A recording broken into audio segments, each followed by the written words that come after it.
Destiny is defined as the events that will necessarily happen to a particular person or thing in the future.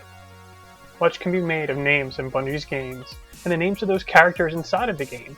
Sometimes names are metaphors, while others are very literal. But which is Destiny? It's an ambitious title from the creators of Halo and its universe, but Destiny is as much of a Halo game as it isn't. It's as much of an MMO as it isn't. Destiny is Destiny for a reason, and Bungie, like they did 2 generations ago, is trying to do something different on the console with it. You begin Destiny being resurrected by a ghost, voiced by Peter Dinklage, whose performance is, well, a little robotic, but I kind of think that's the point. You learn that you're a guardian who must protect the human race from the darkness in a series that is hell-bent on destroying all of humanity, that was protected before by the Traveler, whose light gave us the ability to travel the stars, etc., etc. Yes, it's a hokey little story with a lot of cliches, but you can tell Bungie is really trying to set up something bigger and grander, like they did with the Halo universe before. What matters here is the shooting, and Bungie's games have always been excellent at the combat, and Destiny is no exception. Combat is always fun, it's always interesting, and for the most part, it just feels good.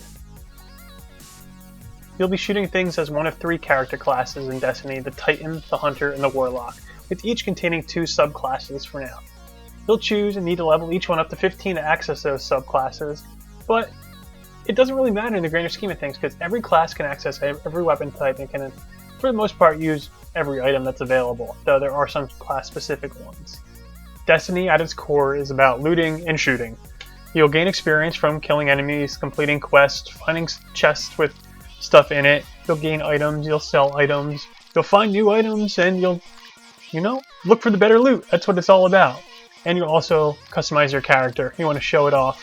And there's a good social area in Destiny called the Tower, where you can meet up with other people, meet with vendors, get quests. There's a bounty system where it's kind of like mini challenges that you'll do. For instance, you might have to gain a certain amount of experience without dying, or kill so many enemies as you can.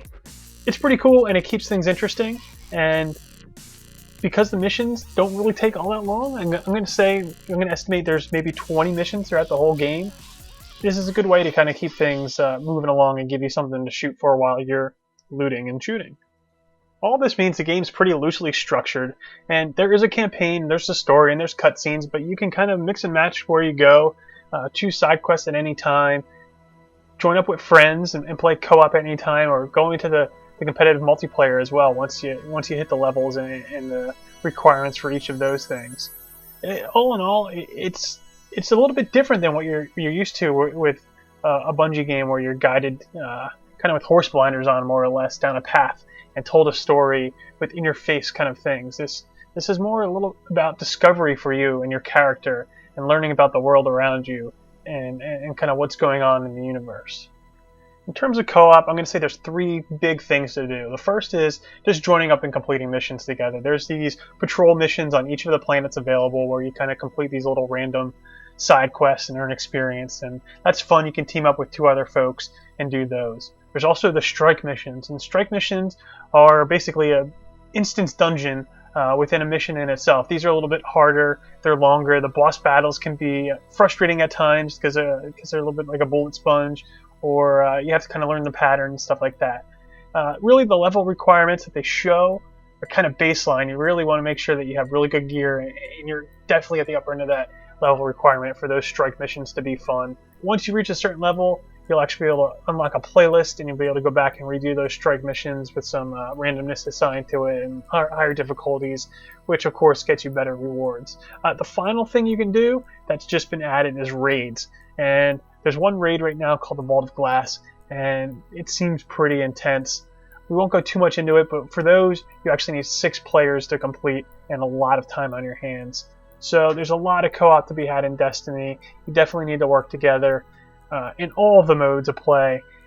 Abilities kind of complement each other, and doing special abilities actually generate things called Orbs of Light, which your other players can pick up, which lets them use their abilities quicker and faster and stuff like that. So there's a lot of cohesion going on here.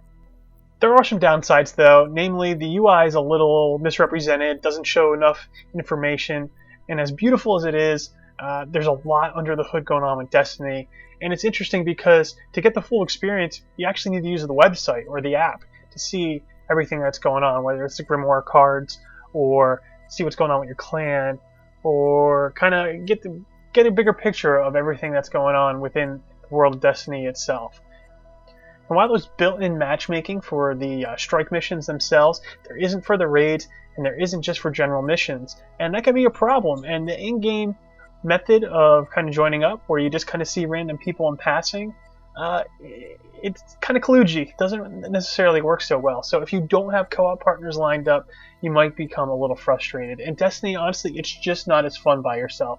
It becomes a lot more interesting when you're playing with friends.